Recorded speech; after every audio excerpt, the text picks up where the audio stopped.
Okay, let's get some misconceptions about Rogal Dorn out of the way here. Because a lot of people tend to think that if he showed up in modern 40k, he'd be A-OK with the Black Templars. No, he wouldn't. Dorn, much like the Emperor, held the belief that all religion is terrible. That worshipping gods is fucking cringe.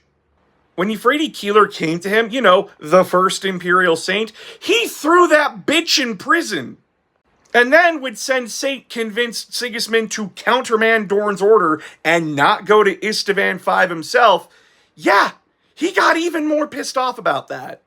Because his first captain listened to some bitch rather than follow his orders. And not just that, but his first captain lied to him and became a fervent religious nutcase. Well then, why didn't Dorn just kill him?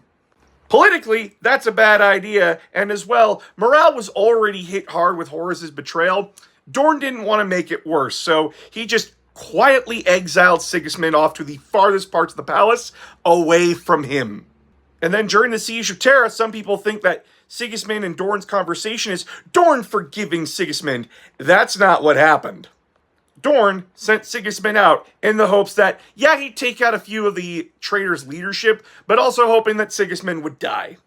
Because goddamn, he didn't learn his goddamn lesson, he just got worse. Then when it came to the Codex Astartes, yeah, Dorn wasn't in favor of it, but you gotta remember what the guy had been going through. He had just been to the Siege of Terra, he had just seen the Emperor and Sanguinius die, and the entire dream of the Imperium burn around him.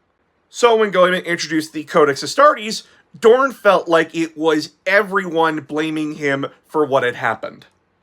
Man, think about a lot of things that could have been done if we all just sat down and talked our feelings out, huh?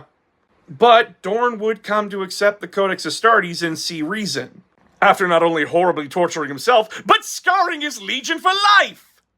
Dorn divided the Imperial Fists into 4 chapters: the Crimson Fists, the Fists Exemplars, the Black Templars, and the modern Imperial Fists. With the Black Templars being made up of all those Imperial Fists that he deemed failures when it came to his personal beliefs and outlook, and made sure that they would be as far away from him as possible. And the only reason the Sons of Dorn in modern 40k tolerate the existence of Black Templars is that no one remembers Dorn's opinion. Because the only one that remembers Dorn's opinion is Roboute Guilliman. Guilliman said to Helbrecht that, "You remind me of Sigismund." And when Helbrecht thought that was an honor, Guilliman said, "That's not a compliment." And aside from that Codex Astartes issue, Dorn and Guilliman were close, so yeah, that's Dorn.